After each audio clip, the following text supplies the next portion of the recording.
Hello and welcome to Be Modern Manager. I am Mamie, and I am so glad you're here with me today to talk about giving feedback and what the best way to give feedback is.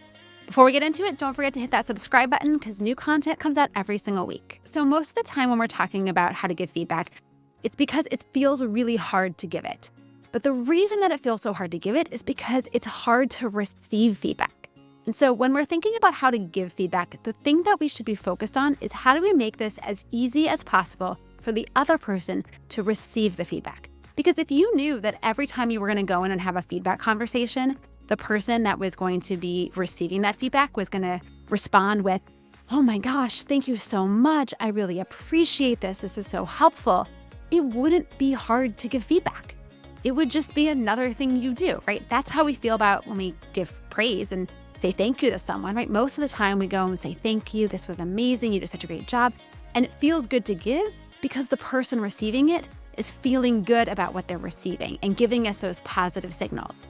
But when we give critical feedback, we get worried about how they're gonna respond and if they're gonna get upset or defensive or cry or angry or shut down or whatever it might be.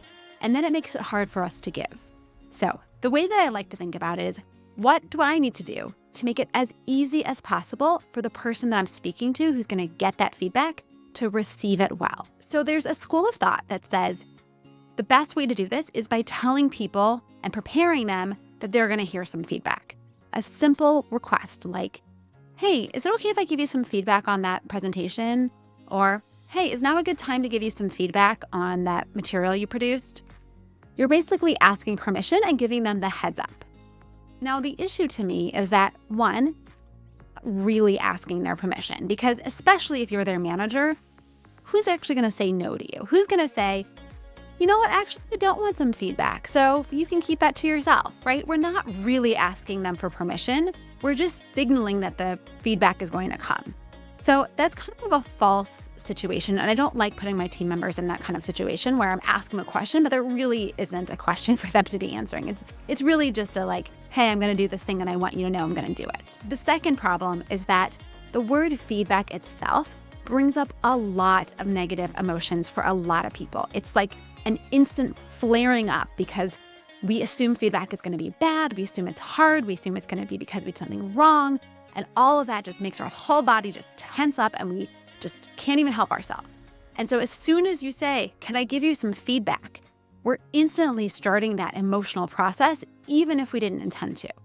So instead, we want to look for a way to let someone know we're going to have a conversation with them without preempting all of those emotions. That way they can come into the conversation with a clear, open mind and be ready to really listen and intake what we have to say. So the way that I like to do this is by asking someone, "Hey, do you have a few minutes to talk about the marketing plan? I have some thoughts I wanted to share with you." Or, "Hey, do you have a few minutes to talk about how that presentation went? I had some thoughts."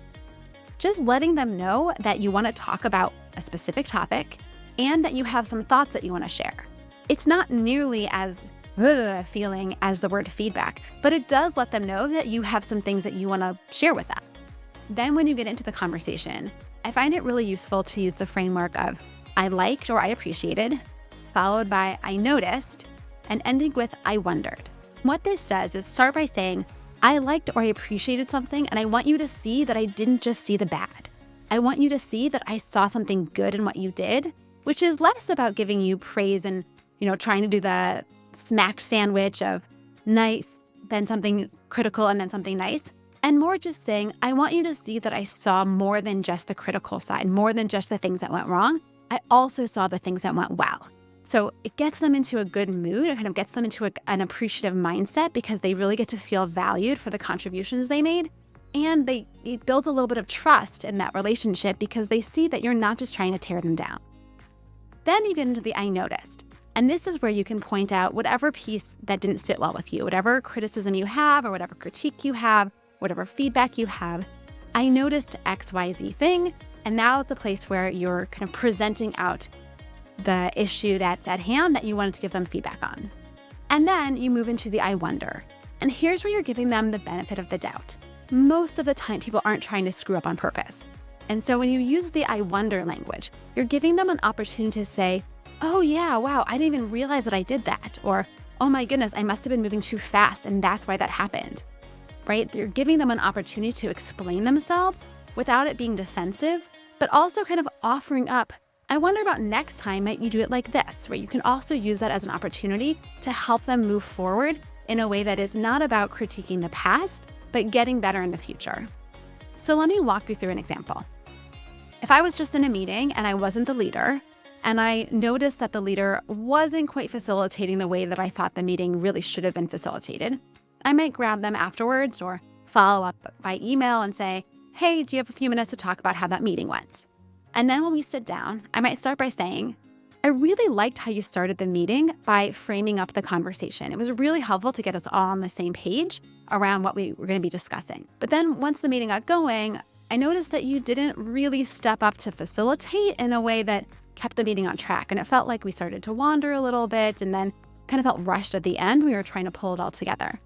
I'm wondering if there was something that kept you from being able to facilitate well. I mean, I know it's hard to lead a meeting and I know we're a tough group of people, but I'm just wondering if there was something that was holding you back, or maybe if this is an area that you would like to further develop your skill set in around meeting facilitation. When we give feedback in the way that I just laid out, it feels so much more like a conversation and less like a critique or an attack. It allows us, both parties, to really feel safe in that moment, to have a real conversation, to explore what's going on, and to support the person to grow. And that is exactly what we want to be doing as managers. Now, if you liked this video and found it useful, please subscribe using the subscribe button below and check out my latest video.